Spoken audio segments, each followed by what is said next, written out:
شروع اللہ کا نام لے کر جو بڑا مہربان نہایت رحم والا ہے۔ سچ مچ ہونے والی، وہ سچ مچ ہونے والی کیا ہے؟ اور تم کو کیا معلوم ہے کہ وہ سچ مچ ہونے والی کیا ہے؟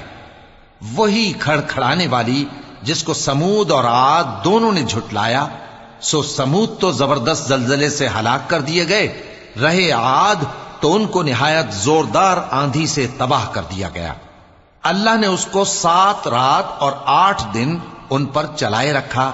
تو اے مخاطب، تو ان لوگوں کو اس میں اس طرح گرے ہوئے دیکھتا جیسے کھجوروں کے کھوکھلے تنے، پھر کیا تو ان میں سے کسی کو بھی باقی دیکھتا ہے؟ اور فرعون اور جو لوگ اس سے پہلے تھے اور وہ جو الٹی ہوئی بستیوں والے تھے، سب گناہ کے کام کرتے تھے، سو انہوں نے اپنے پروردگار کے پیغمبر کی نافرمانی کی تو اللہ نے بھی ان کو بڑا سخت پکڑا۔ جب پانی طغیانی پر آیا تو ہم نے تم لوگوں کو کشتی میں سوار کر لیا تاکہ اس کو تمہارے لیے یادگار بنائیں اور یاد رکھنے والے کان اسے یاد رکھیں۔ پھر جب سور میں ایک بار پھونک مار دی جائے گی اور زمین اور پہاڑ دونوں اٹھا لیے جائیں گے، پھر ایک بار ہی توڑ پھوڑ کر برابر کر دیے جائیں گے، تو اس روز ہو پڑنے والی یعنی قیامت ہو پڑے گی، اور آسمان پھٹ جائے گا تو وہ اس دن کمزور ہوگا، اور فرشتے اس کے کناروں پر ہوں گے، اور تمہارے پروردگار کے عرش کو اس روز 8 فرشتے اپنے اوپر اٹھائے ہوں گے۔ اس روز تم لوگ سب پیش کیے جاؤ گے اس طرح کہ تمہاری کوئی پوشیدہ بات چھپی نہ رہے گی۔ اب جس کا اعمال نامہ اس کے داہنے ہاتھ میں دیا جائے گا، وہ دوسروں سے کہے گا کہ لیجئے میرا نامہ اعمال پڑھیے، مجھے یقین تھا کہ مجھ کو میرا حساب کتاب ضرور ملے گا۔ پس وہ شخص من مانے عیش میں ہوگا، یعنی اونچے باغ میں جس کے میوے جھکے ہوئے ہوں گے۔ ان سے کہا جائے گا کہ جو اعمال تم ایام گزشتہ میں آگے بھیج چکے ہو، ان کے عوض مزے سے کھاؤ اور پیو۔ اور جس کا نامہ اعمال اس کے بائیں ہاتھ میں دیا جائے گا تو وہ کہے گا، اے کاش مجھ کو میرا اعمال نامہ نہ دیا جاتا اور مجھے معلوم نہ ہوتا کہ میرا حساب کیا ہے۔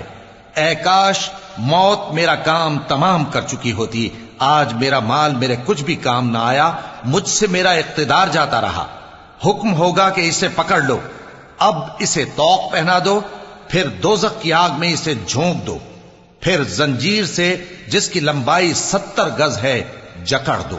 یہ نہ تو اللہ عظمت والے پر ایمان لاتا تھا اور نہ فقیر کے کھانا کھلانے کی ترغیب دیتا تھا، سو آج اس کا بھی یہاں کوئی دوست نہیں اور نہ اس کے لیے کوئی کھانا ہے سوائے زخموں کے دھون کے، جس کو گناہگاروں کے سوا کوئی نہیں کھائے گا۔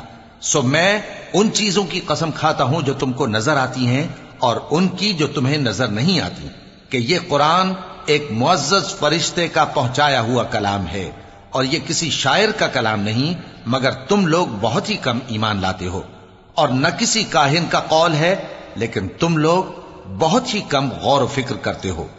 یہ رب العالمین کا اتارا ہوا ہے۔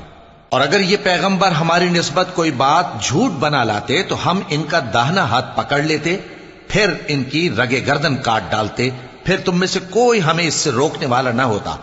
اور یہ کتاب تو پرہیزگاروں کے لیے نصیحت ہے، اور ہم جانتے ہیں کہ تم میں سے بعض اس کو جھٹلانے والے ہیں، نیز یہ کافروں کے لیے موجب حسرت ہے، اور کچھ شک نہیں کہ یہ یقین کرنے کے لائق ہے۔ سو تم اپنے پروردگار عظیم کے نام کی تسبیح کرتے رہو۔